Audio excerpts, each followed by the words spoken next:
You're watching HuffPost Live. I'm Nancy Red, and in between chowing down on chocolate Santas and maxing out our credit cards on dozens of presents, Christians are frequently nudged to remember the reason for the season and to put Christ back in Christmas. But was Jesus just shoehorned into this holiday in the first place? Is December 25th really Christ's birthday?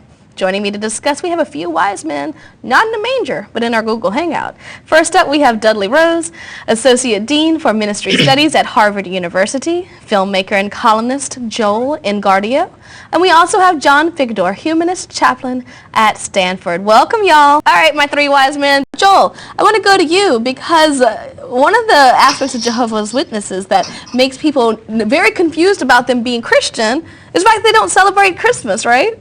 That's right. So I was raised as one of Jehovah's Witnesses as a child. I never joined as an adult, and I went on to become a journalist, and I made a film for PBS about Jehovah's Witnesses. And to answer your question, Jehovah's Witnesses, they opt out of Christmas because they consider themselves very Christian, meaning they think the holiday would be offensive to Jesus. For some of the reasons discussed earlier, that it doesn't seem Jesus was even born in December.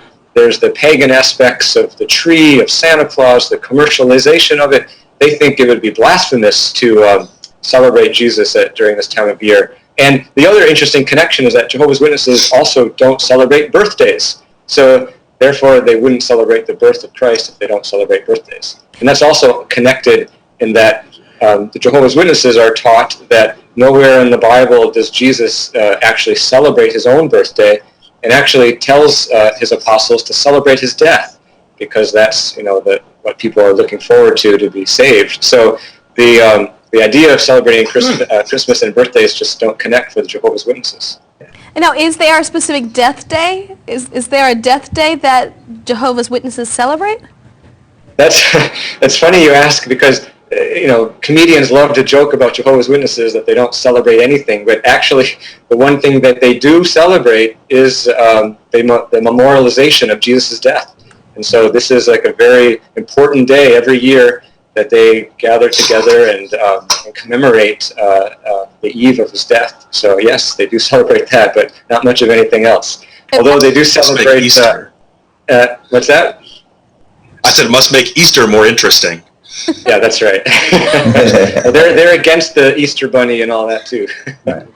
And our point is that there is no one correct way to celebrate the holidays, so we should try to be respectful and understanding of the feelings of other people and wish people happy holidays instead of just one holiday, Merry Christmas. Well, growing up, Joel, did you ever think you would actually hear something like what John is saying? This was not your experience as an elementary school student as a Jehovah's Witness during the holiday season.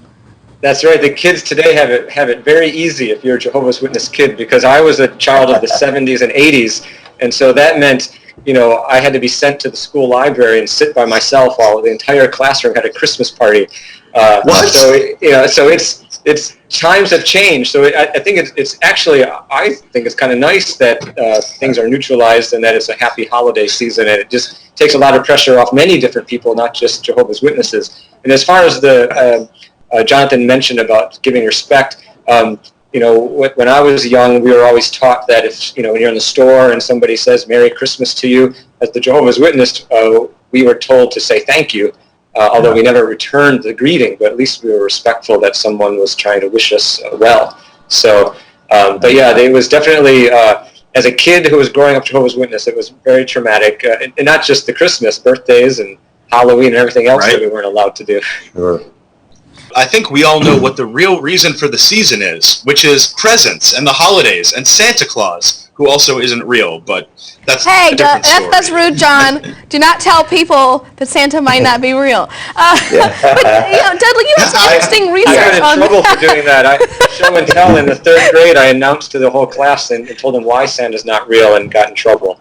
Well played, Joel. I know, I was one of those kids. What are the reasons for the season? Hopefully it's not all presents. I hope that people who are celebrating can take a little time to be nice to their neighbor, whether or not they're religious. So thank all three of you for being here today. Merry Christmas. Happy New Year. Yeah. And Joel, what's your response? Thank you. And thank all of you for joining us. And make sure you stay here on HuffPost Live, where, as you know, the conversation always continues.